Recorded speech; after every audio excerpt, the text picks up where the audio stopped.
नमस्कार दोस्तों, आपका स्वागत है हमारे YouTube channel sergeant sir classes पर। तो आप जानते हैं कि हमारा चैप्टर चल रहा है light reflection and reflection. And पिछले लेक्चर में हमने पढ़ा था formation of images bye spherical mirrors. उसका हम कॉनकेव मिरर का पहला वाला केस कर चुके हैं, तो अब हम आएंगे सेकेंड केस पर। ठीक है, तो हम पढ़ रहे हैं formation of image by concave mirror. Formation of image by concave mirror. ठीक है, तो इसमें मैंने आपको बताई थी 6 केस आएंगे। तो हमने पहला केस पढ़ लिया था, हम आते हैं केस सेकंड पर। केस सेकंड क्या है हमारा? When object is placed at focus. ठीक है, तो मैंने आपको वो सब बता दिया था फोकस क्या होता है वो सब। ये हमारा कॉनकेव मिरर, ये प्रिंसिपल एक्सिस, ये फोकस हो गया हमारा, ये सेंटर ऑफ कर्वेचर हो गया। अगर हम किसी ऑब्जेक्ट को अब हम कहाँ रख रहे हैं? फोकस पर रख देते हैं। ये बी। ठीक है, तो हमने ये रख दिया, ये हमने मान लिया कोई ऑब्जेक्ट ए बी। तो वही करेंगे, हमने वो रूल पढ़ी रखे हैं। एक पैरेलल रे ऑफ लाइट डालेंगे इस पर, वो क्या है? फोकस से होके पास होगी। अगर सेंटर ऑफ कर्वेचर से होके डालेंगे वो क्या है? वैसे की वैसे रिबाउंड हो जाएगी।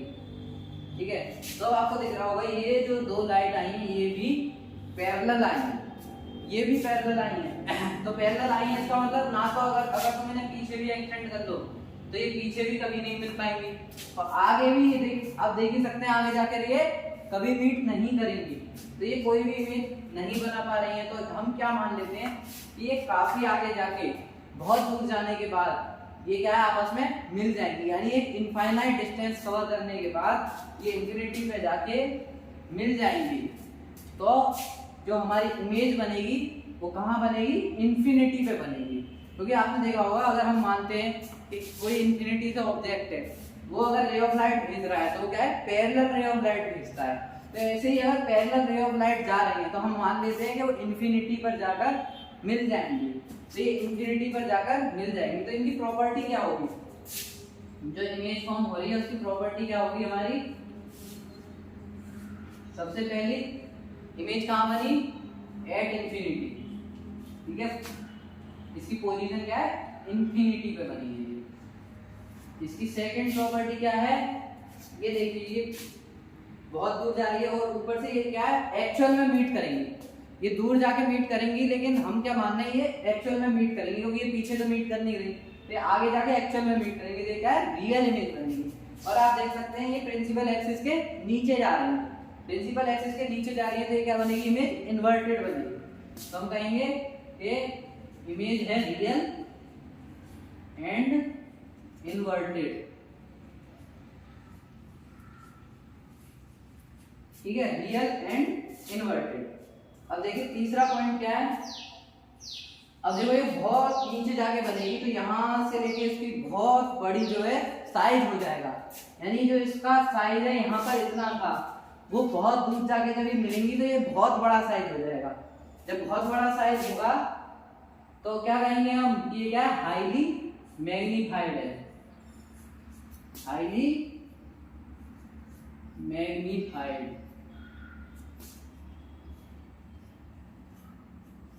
ठीक है, यानी ये इसकी 3 प्रॉपर्टी हो गई। ये हमारी इंफिनिटी पे जाके बनी। तो आप इसको रोकने के बाद स्क्रीनशॉट ले लीजिए, मैं आगे कर पढ़ाता हूँ। अब देखेंगे हम इसका केस नंबर 3।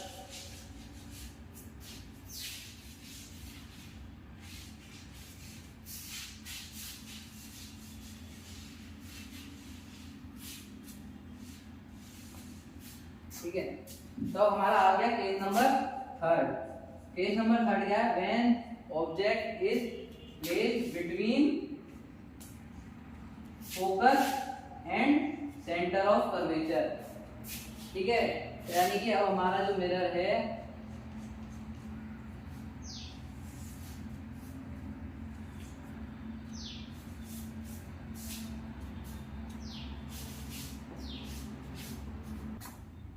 ठीक है, तो ये हमारा यहाँ पर ऑब्जेक्ट हमने ले लिया फोकस और सेंटर ऑफ कर्वेचर के बीच में।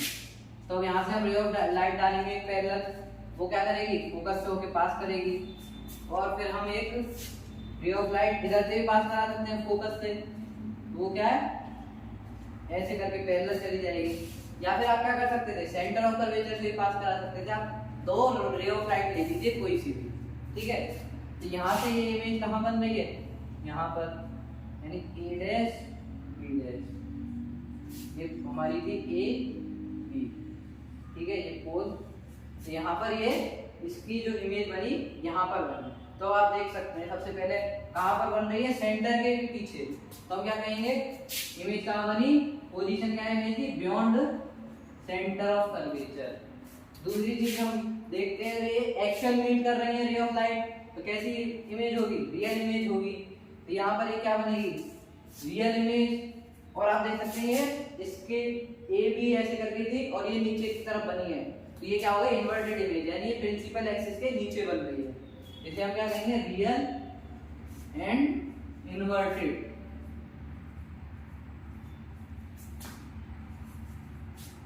और ये क्या इमेज बनी है, मैग्नीफाइड बनी है।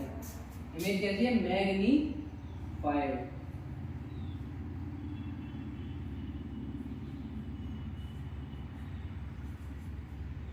ये हमारी इमेज मैग्नीफाइड बनी है, रियल एंड इन्वर्टेड, और सेंटर ऑफ कर्वेचर के पीछे बनी है। ये हमारा हो गया केस थर्ड। आप इसे पॉज करके स्क्रीनशॉट लीजिए, फिर हम आएंगे केस नंबर 4 पर, ठीक है। अब हम आ रहे हैं अपने केस नंबर 4 पर।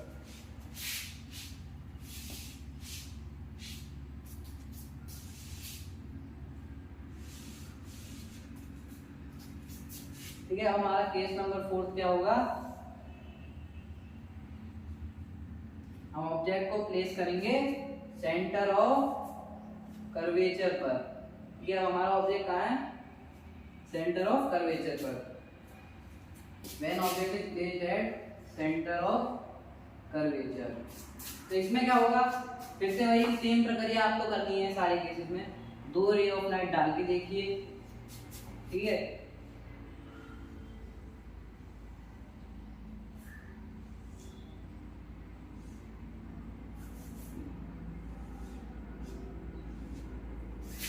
लाइन टेढ़ी हो गई, मैं आपको भी यहाँ से ये रे ऑफ लाइट फोकस से पास करेगी, ये यहाँ से पैरेलल आएगी, ये इसकी इमेज इधर बनेगी। ए पॉइंट यहाँ था, बी यहाँ था, ए पॉइंट यहाँ है, बी यहाँ पे है, ठीक है। यानी सेंटर ऑफ कर्वेचर पे जब ऑब्जेक्ट रखा था तो इमेज वापस कहाँ बन गई, सेंटर ऑफ कर्वेचर पर। इसलिए हम प्रॉपर्टी क्या कहेंगे, एट सेंटर ऑफ कर्वेचर पर इसकी पोजीशन हो गई हमारी इमेज की। और हमारा दूसरी चीज देखिए, एक्चुअल मीटिंग हुई है रे ऑफ लाइट की, तो ये क्या है, रियल इमेज है, और ये प्रिंसिपल एक्सिस के नीचे बनी है इसलिए इन्वर्टेड है। और तीसरी चीज क्या बनेगी इसमें, साइन क्या है, सेम रहेगा, ठीक है। यहाँ पे सेंटर ऑफ कर्वेचर पे थी, वहीं बन गई, साइज क्या है, सेम रहेगा, सेम साइज। अब देखिए इसमें क्या होता है, ऐसे ऑब्जेक्ट की डिस्टेंस से अगर इमेज की डिस्टेंस ज्यादा होती है तो वो क्या है, मैग्नीफाइड इमेज होती है, यानी उसका साइज ज्यादा होता है। डिस्टेंस जितनी ज्यादा होती है उतना ज्यादा साइज होता है। अब अगर डिस्टेंस सेम हो गई, यानी इमेज और ऑब्जेक्ट का साइज भी सेम हो गया, ठीक है। जल्दी से इसे नोट कर लीजिए, फिर हम आएंगे अपने, ये था हमारा केस नंबर 4, ठीक है। पॉज करके स्क्रीनशॉट ले लीजिए। अब हम आ रहे हैं अपने केस नंबर 5 पर।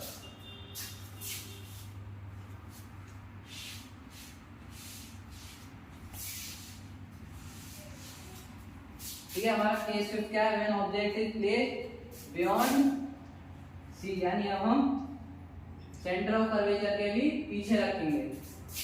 सेंटर ऑफ कर्वेचर के पीछे ये हमारा फोकस, ये सेंटर ऑफ कर्वेचर, इसके पीछे अगर हमने ऑब्जेक्ट को प्लेस किया, सेम काम करेंगे। ये ऐसे करके डाली, सेंटर ऑफ कर्वेचर से पास कराई, ये रिफ्लेक्ट होने के बाद यहीं से पास करेगी, यानी हमारी इमेज क्या बन गई, यहाँ पर ए पॉइंट, बी पॉइंट, यहाँ पर ये ए डैश और बी डैश, ठीक है, यानी हमारी इमेज का बनी फोकस और सेंटर ऑफ कर्वेचर के बीच में। इसे में हम पोजीशन क्या लेंगे, between focus and centre of curvature. और रियल एंड इन्वर्टेड ही बनी है, देखिए इसमें भी रियल एक्चुअल में मिल रही है और इन्वर्टेड बनी है। और इसका साइज देखिए, मैंने आपको बताया कि अब जो ऑब्जेक्ट की डिस्टेंस है वो इमेज डिस्टेंस से ज्यादा है। डिस्टेंस हमें कहां से लेनी है, हमेशा पोल से। पोल से देखोगे तो ऑब्जेक्ट ज्यादा दूर है जितना इमेज नहीं है, तो ये क्या है, छोटी बनी है। जैसे हम कहेंगे डिमिनिश, यानी साइज इमेज का छोटा हो गया। ये जो मैं आपको प्रॉपर्टी दिखा रहा हूँ साइड में, क्या है, इमेज की प्रॉपर्टी है। ठीक है, इसे नोट करिए। फिर हम चलते हैं अपने केस 6 पर। ये हमारा आ गया case number 6।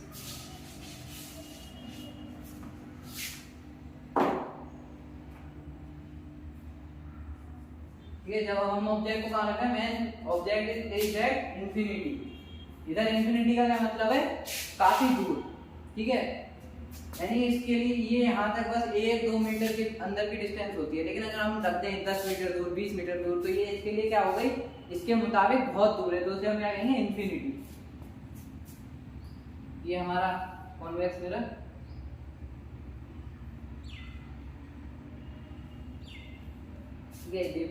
Pole, focus, centre of curvature, ये हमारी प्रिंसिपल एक्सिस।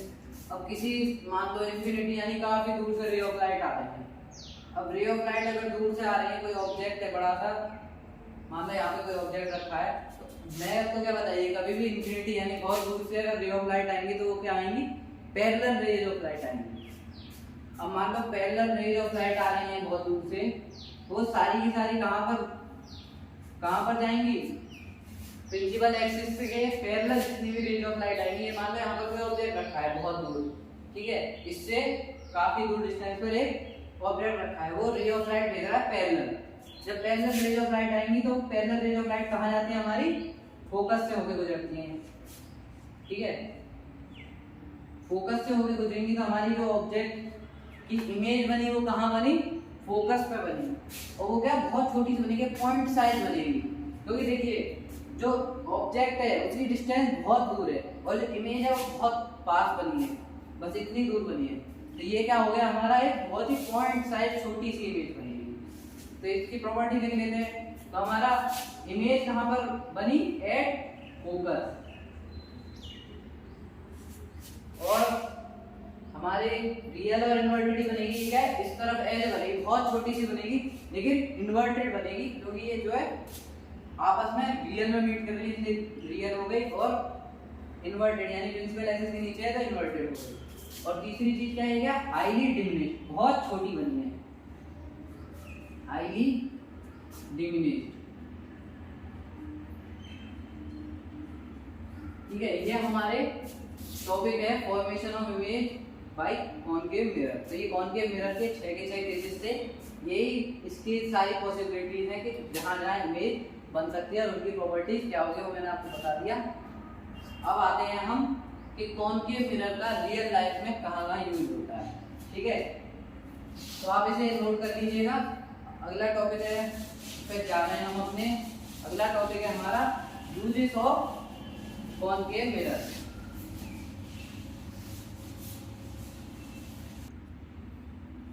तो हमारा यूजेस ऑफ कॉनकेव मिरर, ठीक है।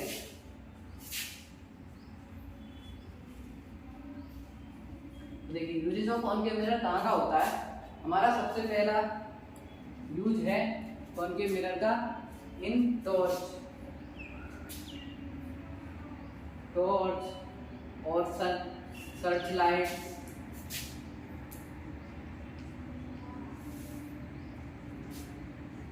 to focus the beam of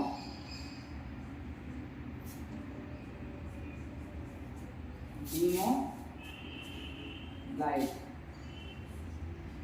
ठीक है, इनका यूज क्या होता है, टॉर्च में। आपने टॉर्च में देखा होगा जो बल्ब होता है उसके पीछे ऐसे करके सरफेस होता है, जो टॉर्च होती है उसमें आप नोटिस करना, जो बल्ब होता है उसके पीछे ऐसे करके एक इस शेप में, कॉनकेव शेप में एक मेटल सा लगा होता है।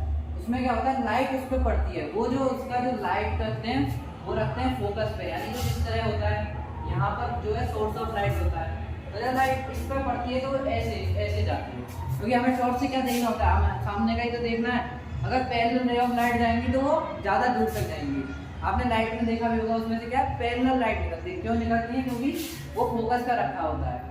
अगर फोकस पे से हमने अभी आपको इमेज फॉर्मेशन देखा था, इन्फिनिटी पे जाती है और पैरेलल जाती है, तो यहाँ से क्या है, ये पैरेलल इमेज चाहिए, वो पैरेलल रे ऑफ लाइट निकल के जाती है। इसका एक यूज ये है, ये देखिए मैंने देखा है टॉर्च में और सर्च लाइट जैसे जो कोयले की खान वगैरह होती है उसमें, जो आपने देखा होगा मूवी में, वो सिर पे लगा के रखते हैं, उसे कहते हैं सर्च लाइट। तो उसे भी जलाते हैं तो सेम काम करती है, ठीक है। ये हो गया हमारा पहला यूज। और दूसरा यूज क्या हो सकता है? दूसरा यूज हमारा होता है मिरर में जो यूज किए जाते हैं फॉर यूज इन शेविंग। जब लोग शेविंग करते हैं तो वो क्या है, कुछ लोग क्या करते हैं, कॉनकेव मिरर का यूज करते हैं। क्यों करते हैं? वो क्या करते हैं, जो हमारा पहला केस हमने पढ़ा था कॉनकेव मिरर का, अपने फेस को जो है उसमें रख देते हैं पोल और फोकस के बीच में, बहुत पास कर लेते हैं, जिससे क्या होता है, एक मैग्नीफाइड इमेज बनती है, तो वो उसे देख सकते हैं, ठीक है। उसका यूज उसमें होता है। और इसमें और मैग्नीफाइंग ग्लास में भी क्या होता है, आपने देखा होगा, हम चीजों को कैसे देखते हैं, उसके बिल्कुल पास रख के देखते हैं। हम क्या करते हैं, उस चीज को, ऑब्जेक्ट को हम पोल और फोकस के बीच में ले आते हैं, जिसकी वजह से एक वर्चुअल इमेज बनती है जो मैग्नीफाइड होती है। तो हम छोटी चीजों को देखने के लिए मैग्नीफाइंग ग्लास का यूज करते हैं। उसमें भी क्या होता है, हमारा कॉनकेव मिरर होता है, मैग्नीफाइंग ग्लास, ठीक है। इसे अलग से तीसरा पॉइंट बना के देख लीजिएगा। दूसरा ये हो गया हमारा जो शेविंग में यूज किया जाता है मिरर, और तीसरा हो गया हमारा मैग्नीफाइंग ग्लास, ठीक है। तो यहाँ पर हमारे ये कॉनकेव मिरर के यूजेस कंप्लीट हो गए। मैं आशा करता हूँ कि आपको कॉनकेव मिरर पूरी तरह समझ में आया होगा। हमारा कॉनकेव मिरर का टॉपिक पूरी तरह खत्म हो चुका है। तो आप हमारे चैनल से जुड़े रहिए, इस चैप्टर की आगे की वीडियोस भी हम लाते रहेंगे। और इसी के साथ मैं आपसे धन्यवाद कहना चाहूँगा। आप हमारे चैनल को सब्सक्राइब करिए। बाय।